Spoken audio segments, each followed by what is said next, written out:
बडोले साहेब. अध्यक्ष महोदय, महाराष्ट्रामध्ये सेवा खंडित हजेरी सहायकांना मोठ्या प्रमाणामध्ये सेवेत सामावून घेण्यात आले, परंतु यापैकी 26 गोंदिया जिल्ह्यातील सेवा खंडित हजेरी सहायक होते ते सामावून घेण्यात आले नव्हते.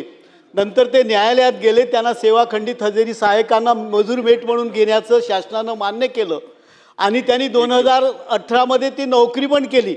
परंतु या सेवा खंडित हजेरी सहायकांना आतापर्यंत त्यांचं मानधनच देण्यात आलं नाही आहे आणि त्यांना आता म्हटलं जाते की त्यांना तुम्ही हजेरी पत्रकावर त्यांचे पगार काढा.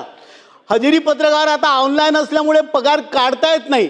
त्याच्यामुळे या सेवा खंडित हजेरी सहायकाची वारंवार बैठक घेण्याच्या बाबतीत माननीय मंत्री महोदयांना विनंती केली. किमान 10 वेळा पत्र दिलंय, आतापर्यंत दिलेली नाही. आणि या मंत्रालयातील काही धारीतील शुक्राचार्य, काही अधिकारी वारंवार या गोष्टीची टाळाटूळ करतात.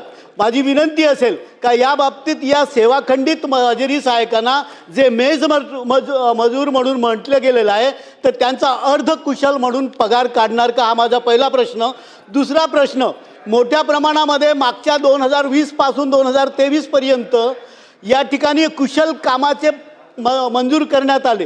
हे कुशल कामं मंजूर करत असताना सिमेंट रस्ते, गाईचे गोठे मोठ्या प्रमाणात झाले, परंतु काही जिल्ह्यामध्ये हा 60-40चा प्रमाण झाला नाही आणि ते मेंटेन न झाल्यामुळे, कारण हा पूर्वी जिल्हा पातळीवर, तालुका पातळीवर मेंटेन व्हायचा, आता तो राज्य पातळीवर गेल्यामुळे जिल्हा पातळीवर झाला नाही आणि त्याच्यामुळे आता त्यांच्या अडचणी अशा झाल्या की या कुशल जे कामं आहेत त्यांचा पगार, त्यांना एफटीओ त्यांचा निर्माणच होत नाही आणि तो त्यांचा पेमेंट होत नाही. त्याच्यामुळे मोठ्या प्रमाणात अशी सगळी लोक त्या ठिकाणी आरडाओरड करतात.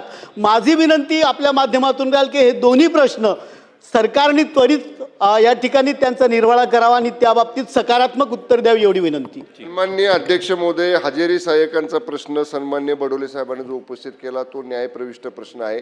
या संदर्भामध्ये न्यायालयामध्ये प्रकरण प्रलंबित आहे. न्यायालयानं त्या संदर्भातले जे काही निर्देश किंवा आदेश दिले असतील ते आदेश तपासून घेतले जातील. न्यायालयाच्या आदेशानुसार कार्यवाही करू. नंबर 1, 60-40चं प्रमाण जे आपण सांगितलं की आता राज्यस्तरावर आल्यामुळं ते या ठिकाणी प्रत्येक कामावरती या ठिकाणी त्याचं मॅचिंग किंवा ते त्याप्रमाणे पाळलं जात नाही. या संदर्भामध्ये सुद्धा आपले जे काही स्पेसिफिक कुठल्या कामासंदर्भातली, जर कुठल्या विभागातल्या कामासंदर्भातली जर काही तक्रार असेल किंवा जो काही प्रश्न असेल तो जर लेखी आपण माझ्याकडे दिला तर ते सुद्धा या ठिकाणी तपासून त्याच्यावर कार्यवाही केली जाईल. प्रश्न क्रमांक 5. प्रश्न क्रमांक 5. अध्यक्ष महोदय, छापल्याप्रमाणे अध्यक्ष महाराज.